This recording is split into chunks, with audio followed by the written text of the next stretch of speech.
We have a little more time with Iowa State Representatives Gary Moore and Monica Kurth. Let's talk about education. It's the biggest component of the budget, I believe. Everyone in public office promises it's a priority. However, public education hasn't seen very large spending increases in recent years, 1 to 1.5%, while superintendents say they need 4%.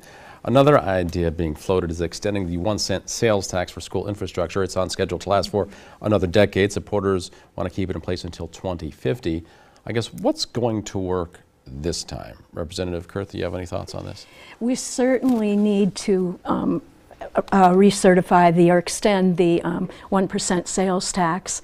And the school system is needed in order to be able to bond for large projects. So that one's essential. We thought it was going to be extended last year, but I guess time ran out. We never got to it. That's not as urgent. I mean, you still have a decade to do it. Yeah, but right now, looking to the future in order to bond, they need that extra time period. They need that insurance to be able to do that. And the level of funding that has been allocated to education is just not, it's not keeping up with the cost of living, for one thing. It's threatening to our schools and our school systems. I think at the point where we are right now, like Davenport schools right now are in serious trouble because of dropping enrollment and because of the funding issue, along with the whole worthless, getting less per student than many of the other schools. But a 1% increase is just devastating for them. It's at the point where even very, very healthy school systems are going to be looking at having problems within the next year or two. Representative Moore, can there be a larger percentage increase for schools? The state budget, Jim, works no different than my budget, your budget, Monica's budget at home. This past year, we had a $7.5 billion state budget. Approximately $3.2 billion of it went for K through 12 education. Another $1 billion went to colleges and universities. So about 56% of our budget goes to K through 12 or universities.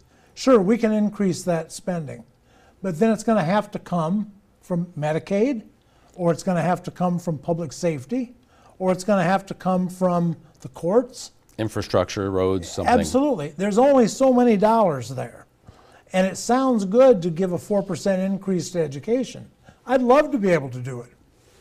But if we're either going to raise taxes or we're going to have to take it from somewhere else, I don't think right now the people of Iowa are interested in raising the taxes or taking it from somewhere else.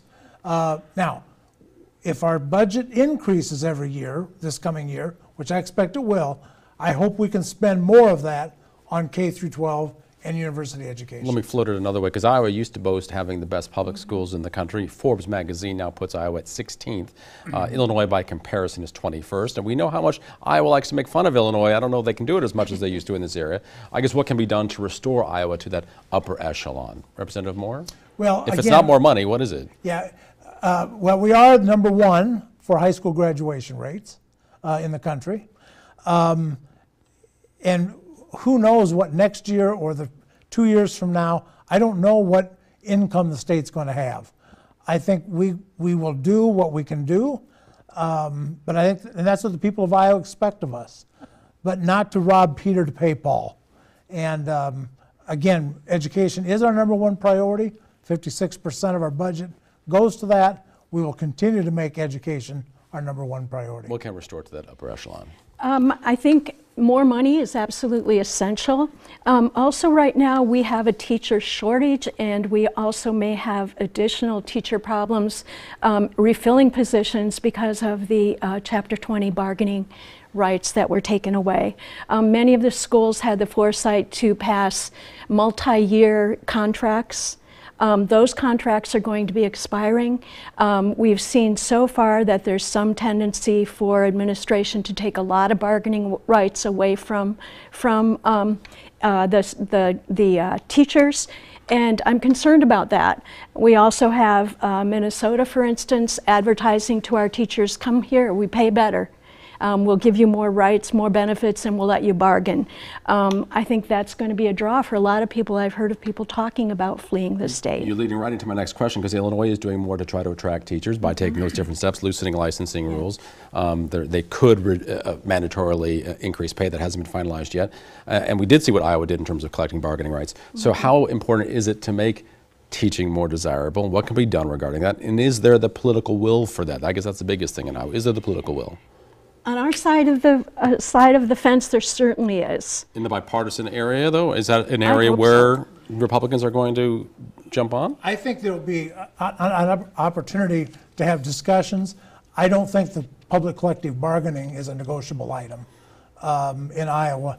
I'm all in favor of organized labor, but I'm not in favor of when it comes to public tax dollars. The people over the years that making teaching more desirable, though, to get more teachers here? Is it raising pay? Is it better benefits? Well, I think those can all be done without public collective bargaining. School districts have more flexibility now in how they pay teachers, rewarding good teachers, getting rid of bad teachers. Those are all positive benefits, in my opinion, from eliminating the public collective bargaining. Representatives Monica Kurth, Gary Moore, I have to let you go. Sorry, guys. Thanks for your time this morning. That brings us to our question of the week. What is your biggest takeaway from the midterm election? Send your answer by email to fortherecord@whbf.com or respond to this post on Facebook at the Local 4 News WHBF TV page or on my page.